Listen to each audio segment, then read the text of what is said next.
अगर इस शब्द को ध्यान से देखिए, स्व प्रतिरक्षा में थोड़ी सी क्रिएटिविटी की जाए और इसे यहाँ पे स्वर्गीय प्रतिरक्षा में कन्वर्ट कर दिया जाए, तो आप क्या समझेंगे? स्व प्रतिरक्षा स्वर्गीय प्रतिरक्षा हो रही है। इम्यूनिटी के बारे में आज हम बात करने जा रहे हैं। और ऑटो इम्यूनिटी तो भैया, नाम सुन के बच्चे समझते हैं ऑटो मतलब सेल्फ, इम्यूनिटी मतलब बढ़िया अपने से बनाई गई कोई अच्छी इम्यूनिटी होगी। तो भाई दिमाग से निकाल देंगे ये कंसेप्ट। इम्यूनिटी अच्छी चीज नहीं है और मिसफॉर्चून है जहां पे कुछ चीजें आपके बॉडी में गड़बड़ होने जा रही हैं। सबसे पहले हम ये समझते हैं कि शरीर की जो प्रतिरक्षी कोशिकाएं होती हैं, इम्यूनो सेल जो होते हैं, के अंदर एक अद्भुत पावर होती है। वो पावर है कि वो अपने सेल और बाहर की प्रॉपर्टी के बीच में अंतर समझते हैं। जैसे आप भी आपकी अपनी संपत्ति या दूसरों की संपत्ति में अंतर समझते हैं, ठीक वैसे ही हमारे शरीर की प्रतिरक्षी कोशिकाएं अपना और पराया का जो भेद है वो बहुत अच्छी तरीके से समझती हैं। मतलब इम्यूनो सिस्टम का सबसे बड़ा जो यूएसपी है वो यही है, discrimination between self and non self.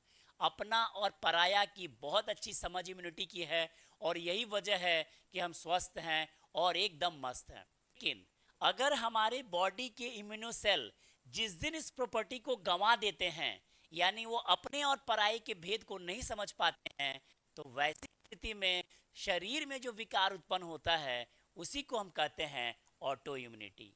यानी ऑटो इम्यूनिटी एक ऐसा एबनॉर्मल सिचुएशन है जहां आपके बॉडी के अपने सेल अपना और पराये के भेद को भूल गए हैं और इस वजह से वो आपके अपने खुद के सेल को ही डैमेज कर रहे हैं। एकदम अपने पैर पे कुल्हाड़ी मारने वाले इस कंसेप्ट को हम कहते हैं ऑटो इम्यूनिटी। अगर एक डेफिनेशन हम इसमें देखें तो बड़ी सिंपल कह सकते हैं कि when an immuno cell are unable to recognise between self and non self, then they start damaging their own cell. तो जब प्रतिरक्षी कोशिकाएं अपनी कोशिकाओं को नष्ट करने लगती हैं, तो वैसी स्थिति में शरीर में जो एबनॉर्मलिटी डेवलप होती है उसी को हम कहते हैं ऑटो इम्यूनिटी। और इसीलिए मैंने कहा कि किसी ने कहा था मुझे अपनों ने लूटा, ये वाला अपने वही है। आपके अपने इम्यूनो सेल आपके दुश्मन बने हुए हैं। आपकी पुअर लाइफ स्टाइल, आपके लेस डाइटरी फूड, या आपके बॉडी में कुछ जीन वगैरह के पैटर्न में कुछ डिस्टर्बेंसेस, द रीज़न। लेकिन है तो यही कि आपके अपने लोग आपको नुकसान पहुंचा रहे हैं और इस विकार को बोलते हैं ऑटो इम्यूनिटी। एग्जाम में कई बार क्वेश्चंस आए हैं कि कुछ डिजीज के नाम बताइए जो ऑटो इम्यूनिटी के अंतर्गत लोगों में डेवलप होते हैं। तो दीज आर सम एग्जांपल जो ऑटो इम्यूनिटी के आप देख रहे हैं। फर्स्ट